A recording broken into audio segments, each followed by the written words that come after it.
Welcome to a special preview of Master English Conversation 2.0. To learn more about this powerful speaking success video course, click on the button at the top of this video. Enjoy! Welcome to this month's Fluency Corner lesson. In this lesson, you'll join me on a workout and learn how to talk about your body parts like native speakers. Here we go! Hey! Don't just watch this lesson. Put on your workout clothes and get on the floor with me. To work your muscles means to exercise or stretch them. This basic stretch is called a toe touch. You can say you're doing toe touches.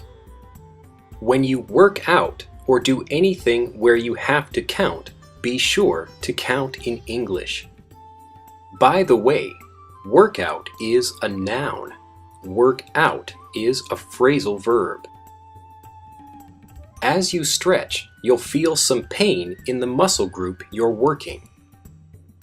This is called feeling the burn. Right now, I'm feeling the burn in my lower back as I twist and stretch. When you work a muscle group or stretch without moving, you're holding a position. Be sure to stretch well and count out loud in English. When in the gym, native speakers will refer to their body parts in 3 different ways.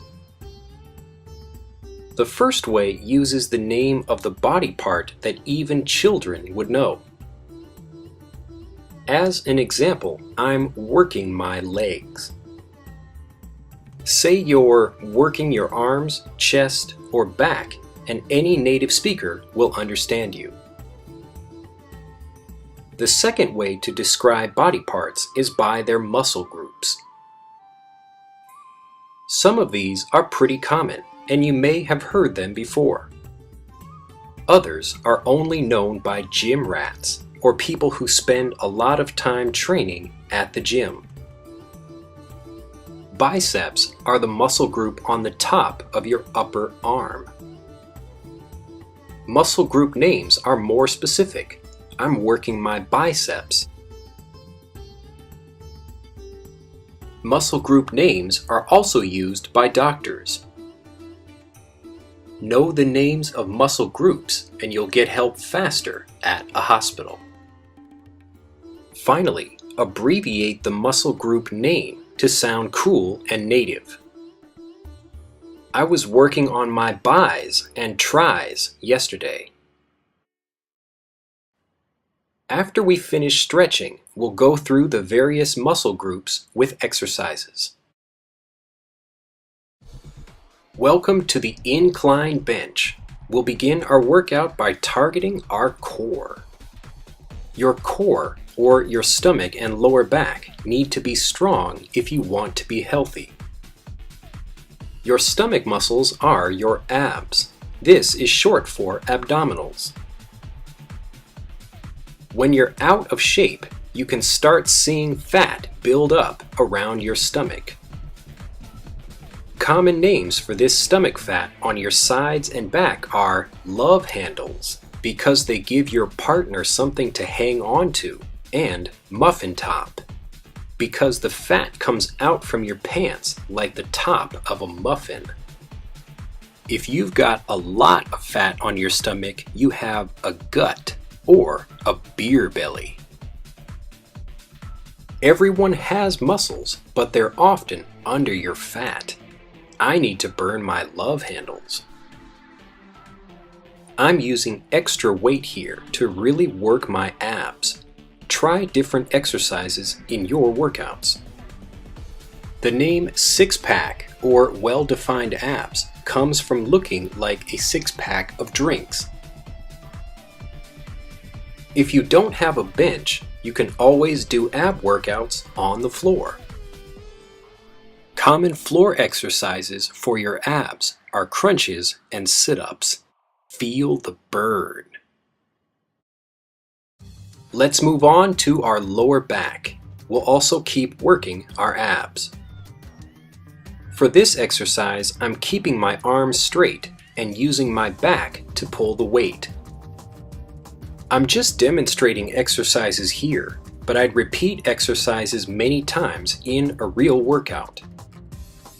A rep or repetition is one stretch of a muscle group. Reps are grouped into bigger sets. As an example, 4 sets of 10 reps of sit-ups would give you 40 individual sit-ups. To burn fat, do many reps with light weight. To build muscle, do few reps with heavy weight. Let's continue with our arms and shoulders. This is a basic bicep curl. I'm working my bis. I'm no Arnold Schwarzenegger yet. Your triceps or tris are the opposite muscle group on your upper arm. These are called hammer curls. Experiment with different angles to target different muscles. Now I'm working my delts or deltoids. These are the muscles on the tops of my arms. You can also see my muffin top. I only show my beautiful stomach to subscribers. Maybe I need a wax. Exercise machines are nice if you have them, but free weights use more muscle groups and help you improve your overall balance. These are called military presses.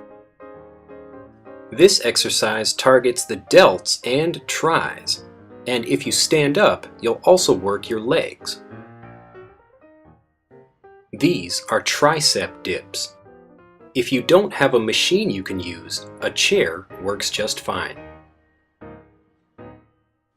This can be a tough exercise, but it's great for improving your arms and balance. Now, let's work our delts and traps, or the trapezius muscles in your neck. These are called shoulder shrugs. Really take your time and move slowly to feel the burn. As you do this exercise, you can move your shoulders in 2 directions.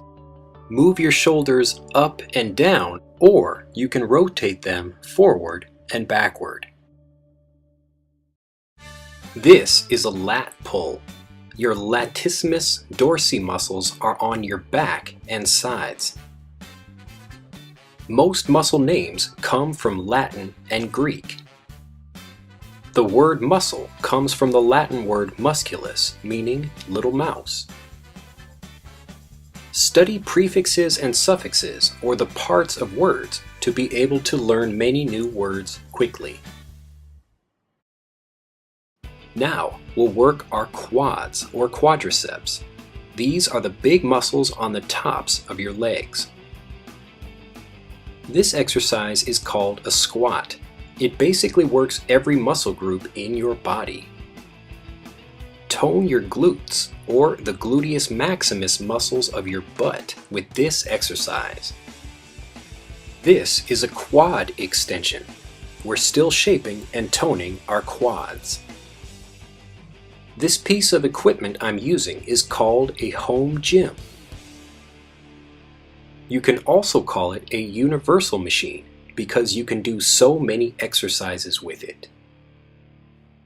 The muscles on the back of your lower legs are your calves. Your chest muscles are known as your pecs or your pectorals. You don't need a home gym to get nice pecs. You just need to do some push-ups. Keep your back straight and don't lock or straighten your elbows when you come up. Now, let's head to the bench. If you're doing bench presses by yourself, use light weights or a machine for safety. The action is essentially the same as a push-up. Just go slow and control the weight. You can also push the weight up at different angles so that you can work different muscles. Here's a different way of working your pecs. This exercise is one of my favorites because it reminds me of when I lived in Alaska. On the deck of the ship where I worked, I had to hold a huge door closed with my hands. I had to use my pecs to keep the door closed and let the fish slide out slowly. There were hundreds of pounds of fish behind the machine door, and my muscles got huge. In Alaska, I learned that I build bigger muscles when I'm having fun with heavy equipment. Machines in gyms usually bore me, but the challenge of holding back the fish was fun. English textbooks can be like the gym, so find a great challenge for you in the real world.